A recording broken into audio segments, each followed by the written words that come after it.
Hey guys, welcome back. It is your favorite Gimp with Limp, and I've got the special treat for you today of Quebec 1759. This is the 50th anniversary special edition of the game. Columbia Games was nice enough to send it to me. Now, I haven't covered a whole lot of block games, and I'm actually starting to kick myself over that one because after going through this and another one I'm going to be covering from Columbia Games, I gotta say, block games are growing on me. There's a lot more going on with these games than I was originally giving them credit for. Now I'm starting to wonder how much gaming goodness I've left on the table that I haven't got to try out yet. So I'm definitely going to have to take a look at some of their other products in their line because these have really intrigued me, and this is a lot better than I thought it was going to be. So what we're going to do is we're going to go down to the table. I'm going to show you guys the components of the game. We'll give you a little overview of how the game itself is played, and then we'll come back here for the review thoughts of it. All right, so here we are at the table. Forgive me, I've got it pulled back a long ways. The map on this one is actually fairly extended. It's just a little bit longer than normal war game maps. I didn't even measure it yet, but normal war game map is about to, yay. This one is longer than it is wide. Actually, I stand corrected. I was thinking it was longer, but I went ahead and got my tape measure just to check it. No, it's 34. It's just a little thinner than the other one, so it threw me off a bit. Anyway, like I said in our little prelude, this is Quebec 1759 by Columbia Games. And looking at it, I'm really kicking myself for not giving block games a closer look earlier. Columbia's got some good stuff. Really interesting stuff. I was thumbing through their catalog. Definitely check it out. They've got some really neat looking games in there. I'm going to talk to them and be like, hey, I want to cover some more of y'all's stuff. I like this. But obviously, you can see we've got the French units and the British units here set up. And this is something that you might see at the setup of a game. It's going to depend all on the French player. The British player is always going to set up down over here. But when it comes to components, we do have our big, beautiful map here. I love the look of this map. And it's something you'll notice. There's no hexes, there's no areas, nothing like that. It's just a map. Here's the map. This is the area where it took place. And technically there kind of is areas on the map, but they don't stand out like it. It looks like an actual map. It operates like one. When it comes to the areas themselves, they are all the spots with red names on them. So here, there's 9 total on the board. Or wait, is it 10? I think it's 10. And the British start on 1, then there's 9 more that the French can start on. The whole premise of the game is that the British need to take over Abraham here with at least 20 points worth of troops left on the board. Anything else happens, the French win. Now, besides that, we've got our little rule book, and the rule book is simple. Look at this. What is this, 5 pages? Yeah, 6 pages. 6 pages of rules, and the back page is pretty much tips. So about 5 pages actual rules. It's not heavy by any means, but there's actually a lot going on with this. I was surprised by that. I was expecting it to be very beer and pretzels, and it's not. The gameplay as much as the tactics. That's what's going to set this one apart. It's not what you're playing, but how you're playing it. Unfortunately, I do have to address this up front. Make sure I say it. This one is not solitaire friendly. I was thinking about it, trying to think of ways you could randomly put out the French units and just kind of test battle it and see what it does and, make some calls. But it really doesn't work that way. You really need to have a human person on each side. And that's fine. Not every game needs to be solitaire friendly. Besides that, I'll get to the box last. Comes with 4 dice, just 4 basic red ones. I would recommend grabbing a few extra D6s. You could have some battles with some more stuff going on, and it'll help just to add dice for each player. So a handful more D6s. More dice are always better. 4 is enough to get by with the game, but a couple extra do come in handy. And something I would recommend is grabbing a couple of dice or some type of numerical counter to use to keep track of your turns. Because that's the one thing this thing doesn't have is a turn record track, and there are 16 total turns or campaign moves, which we'll talk about here in a minute. in the game. So just some way that you have to count those down. Besides that, we've got our beautiful little battle board here. We've got left, center, and right, both sides, divided in half with a reserve at the bottom. I will cover combat here in a minute and how that plays. So when it comes to the actual units themselves, I like the blocks, and I especially like the other game I'm going to show you guys in a different video. You'll see that one soon. Beautiful, bunch of colorful blocks in it. My girls went nuts over the thing. But blocks are growing on me. They're growing on me. I didn't like them at first, but after poking around at this, and especially the other one, blocks are definitely growing on me. Now, we're going to have a selection of these, French and British, and they're going to operate just like you would see for any other type of block game. It'll tell you what the unit is there in the center, and then their combat value there at the top. As they take hits, you will tick them down until they're down to 1, and then they will come off. Both sides are going to have a selection of specialty type units. For example, the British have some Rangers and some light infantry. They have a power of 3. The detachments have a value of 1. They're more to represent decoys to throw the enemy off. Value of 1 is nothing. It'll get taken out pretty quick, but you can't see what your opponent has. The blocks are facing away from your opponent. So as you're moving things around, you could be moving a massive attack force, or you could be moving a bunch of detachments. And besides that, each side will also have a leader. They appear weak because they don't have a combat value of 1, but that leader also does have a special ability in it. They can throw dice above their weight. They get some extra firepower. Now, the French units are similar, but their combat units do not go as high. They have fewer combat troops for the best way of describing it. They don't have any that go up to 4. Most of theirs are 2s and 1s. And they're on the defensive. The British have to attack. They have to take control. So the British do need more forces to effectively be able to do that. All right, so before we get into how combat is played, like I said, when it comes down to this game, you're after Abraham. The British have to capture Abraham. And I know you're thinking the same thing that I'm thinking when I'm first looking at this. And it's, well, why don't the French just put everything right here at Abraham, right? If that's the British goal, they have to take that to win. Then just put all your troops right there and call it a day. Well, they can't do that for some special rules that kind of forces the French to have to defend around the board. All right, so let's pull them up, y'all. The French have 2 very specific types of militia troops. They've got Quebec and Montreal, right? There's one other, but basically it's Montreal, so we'll just go with 2. They've got these 2 specific types, and those comprise the bulk of the French forces. The French do have some like standing infantry. I think I got one here. Yeah. Like I showed you before, they go up to 3, but they're fairly combat effective against the British forces. But like I said, most of theirs are that strength 2 force militia that are spread across the board, Quebec and Montreal. And the thing of it is that the French can't just hold all up in Abraham, because if every time the British take control of one of these areas, so we got Levi here, Etchemin, the big one up over here, which is Cap Rouge, that's not Montgomery, Montmorency, Beauport, and St. Charles. And there's also St. Foy up there, and then Sillery here. Every time the British take one of those areas for the first time, the French lose, I believe it's Quebec forces. Let me check just to make sure. Yeah, it's Quebec. They will lose one of their Quebec militia. It's there's lore principle to it. Basically, the French burning the farms, blah, blah, blah.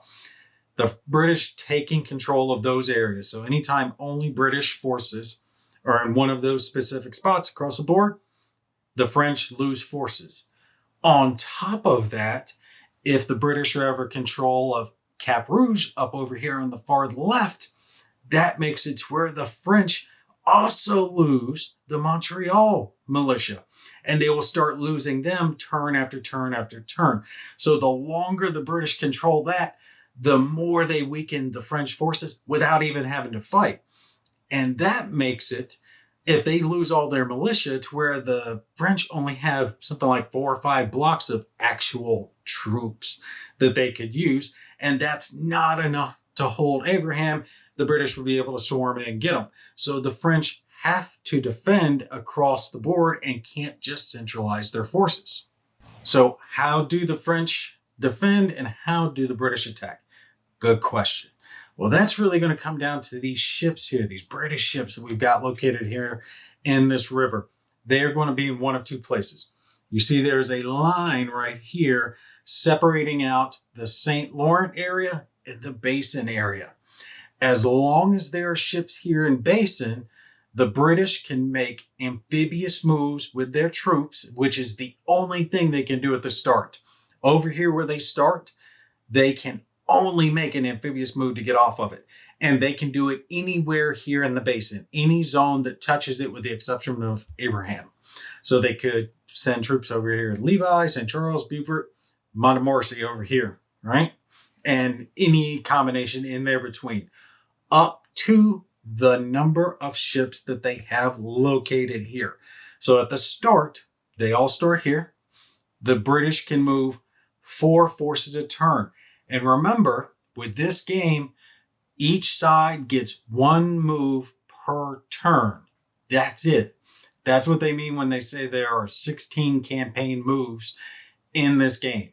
You can move a group, and a group is any number of troops at one specific zone, right? So the French could choose to move all of these forces, if I don't knock them over, all of these forces, all of these forces, all these, one of those. And the British could choose to move, technically they could move all those forces, but they are restricted by their ships. That kind of holds them back. But as they start to build forces, they take an area, they get more forces there, then they can move them all as a group. And it's that tactic, that where are you moving, that is really the crux of this game, because it's done in secret. Each player is going to write down their move, where they're starting from and where they are going, and the number of troops. So the number of blocks that they're moving, they don't have to write the specific block, just the number that they're sending over. And then both players are revealed at the same time. So you don't know where your opponent is moving forces. They might creep in behind you. You might encounter each other together. You might catch them flat-footed. They move troops out. You don't know, right? It's all done in secret. But the thing of it is St. Lawrence over here is really where the British need to start making their push. Taking areas over here is all good and all. That'll cost the French some of their troops as they gain control there. They'll lose some of that Quebec militia if the British gain control. But if they can get up there to Cap Rouge, they can cause some serious hurt to the French. So it behooves the French to defend not only there, but of course at Abraham, because they don't want the British taking the main city. Now, it's not over when the British take that city. You play all 16 turns. So if the British take it early, the French do have a chance to recapture it. The big thing holding the British back are going to be these ships, because as a campaign move, they can move up to 2 ships upstream. And this will allow their forces on this side and the St. Lawrence side to conduct amphibious movement.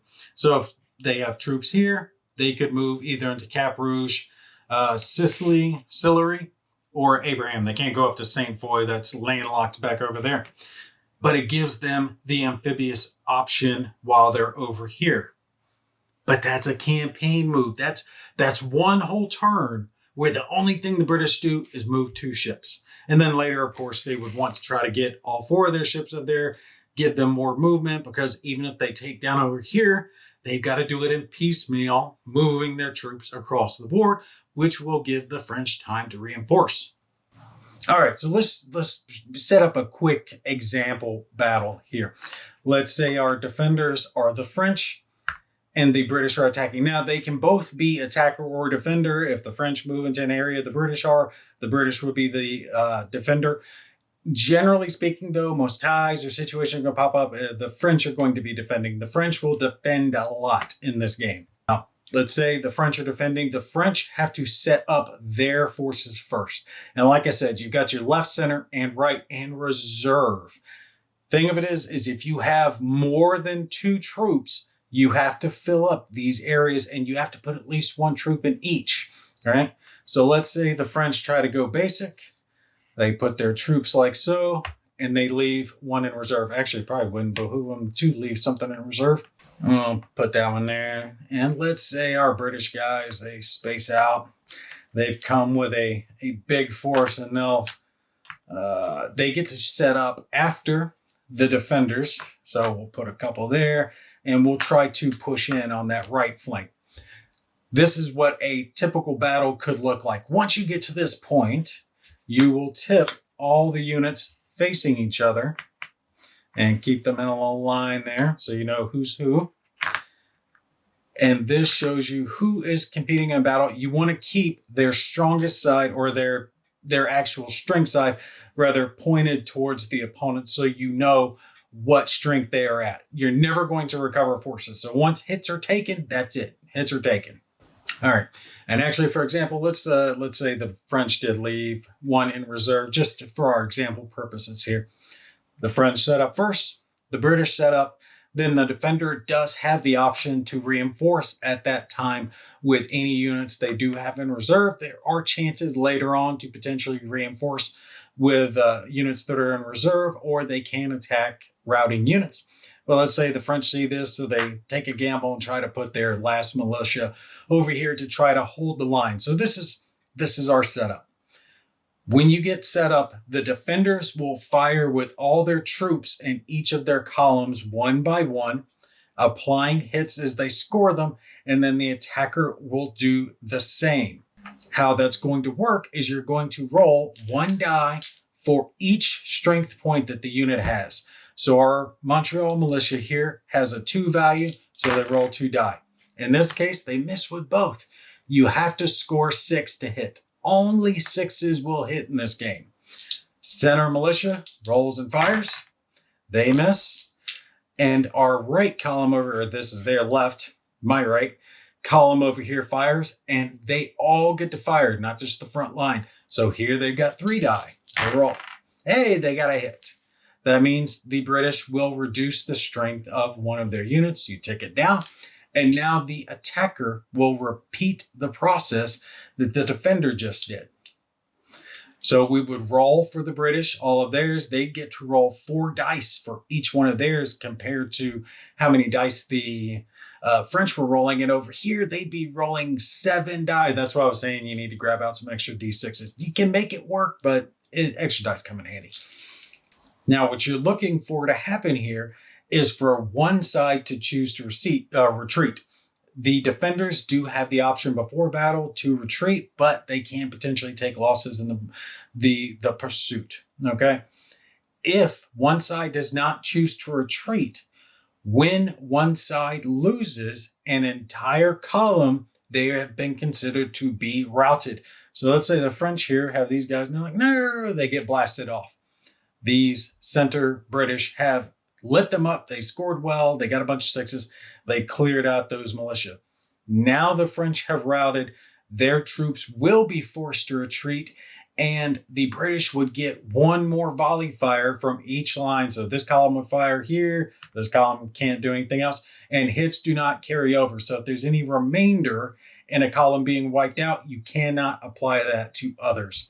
And then this column would fire. Also during this step, if the attacker or whoever wins the battle has any units still left in reserve, they do get to fire on the retreating forces as well. So that's really the basics of how combat is going to go. There's not a whole lot to it. It's just trying to eliminate a column, strategically putting your forces on the battlefield. The defender has that advantage of being able to fire first, but the attacker has the advantage of seeing where the defender is first and maybe being able to potentially cluster their fighters in a specific column to quickly overwhelm those defenders. Now, when you are retreating, you do have to retreat to a legal zone. Here, the French would be able to easily move over, but as the battle plays out, they might not be able to retreat. If your forces can't retreat to a zone that is either empty or has only friendly forces, then they will be forced to stay in that combat. They will not be able to retreat, and they'll probably get wiped out. And you cannot retreat to a zone that has combat yet to take place, because you can have more than one combat occur in a turn. The British move into a French spot and the French move into a British spot. You can have combat in two places needing to be resolved. Besides that, I don't want to forget to mention the French do have some Ottawa Indians they get to use. They are special in that they get to make movements. They get to conduct raids. They're a little harder to move around the board for the French player. They might not always obey orders, but they can do some really, really cool stuff. It kind of gives the French an advantage of some lightning surgical jabs they can do to the British to try to wound them down a little bit. In this game, it really is up to the French player to win or lose it, because they need to respond effectively to the British advance. If they can stall their advance and kind of keep them pinned in, it will behoove them in the long run. Anytime they lose a zone across the board to the British, every time they lose that zone, they're losing troops. Especially if they lose Cap Rouge up in the corner, they're losing a lot of troops. So they really need to keep the British pinned in.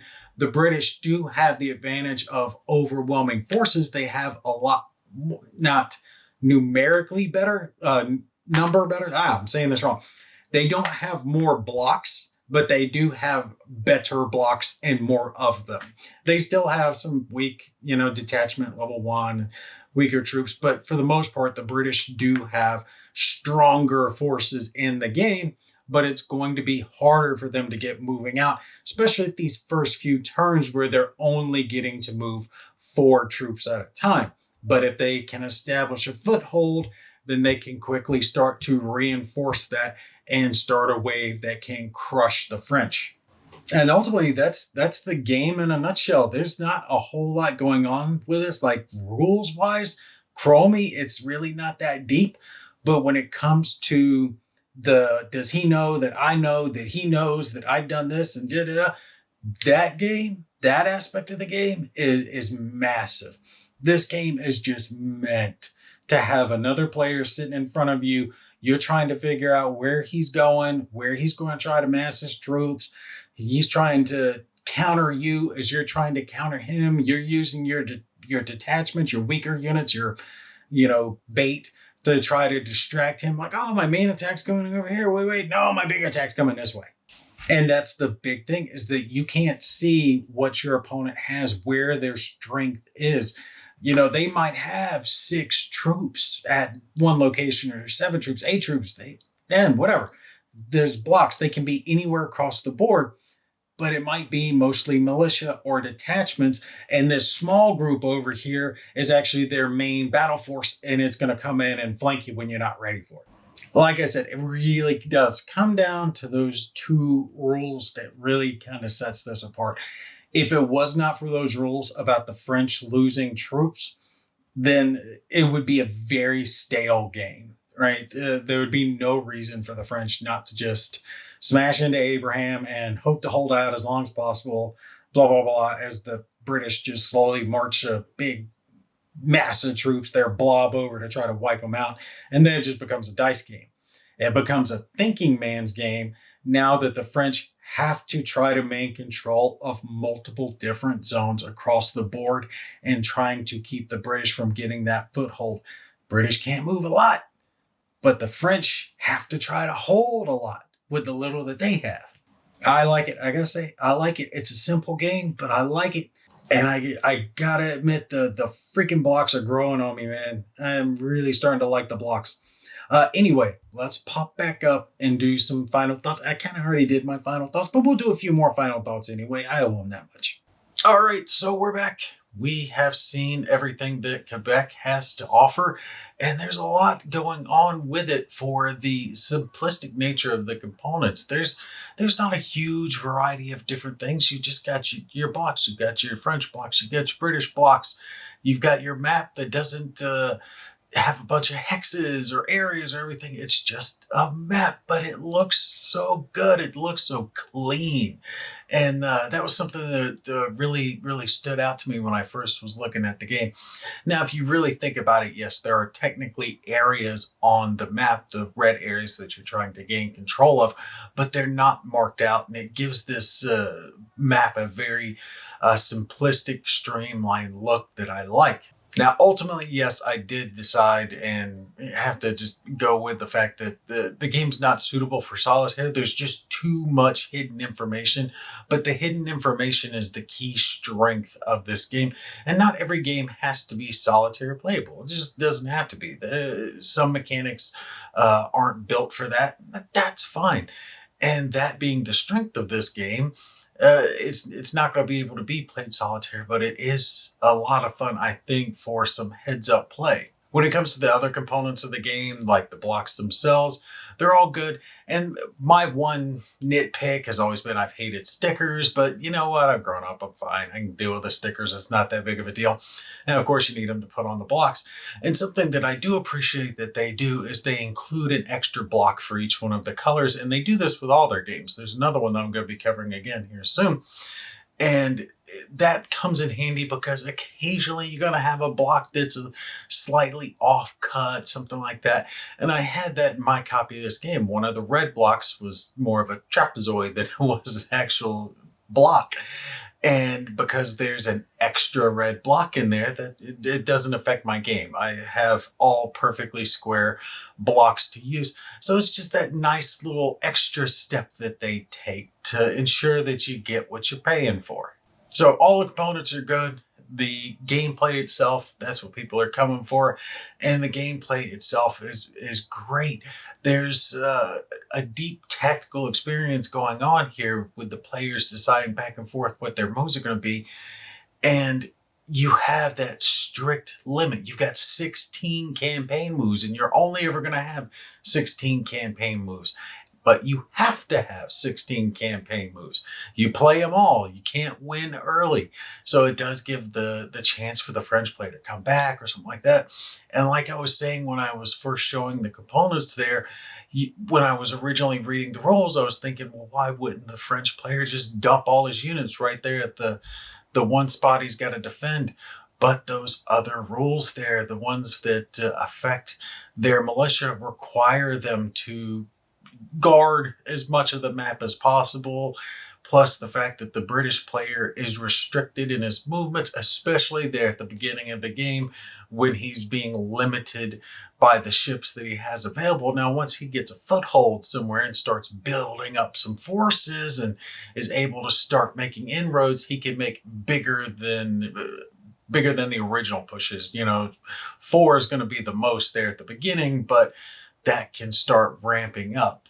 Remember, you can move any group, and any group is any group of units in an area, right? Not just 4 units, 5 units, whatever. You can move any number of units out of that area, but they can go in separate areas. So it gives you a lot of freedom. But with that French player having to guard those areas, especially that top left corner of the map, because it can be so dangerous to his forces, that gives incentive for the British player to go other places besides just the objective, because if he can take those certain points across the map, it's going to weaken the French forces and make it much easier to push in on Abraham and ultimately achieve the goal. But he can't spend too many of his forces trying to get the miscellaneous objectives because he can't be too weak by the time he's going for Abraham.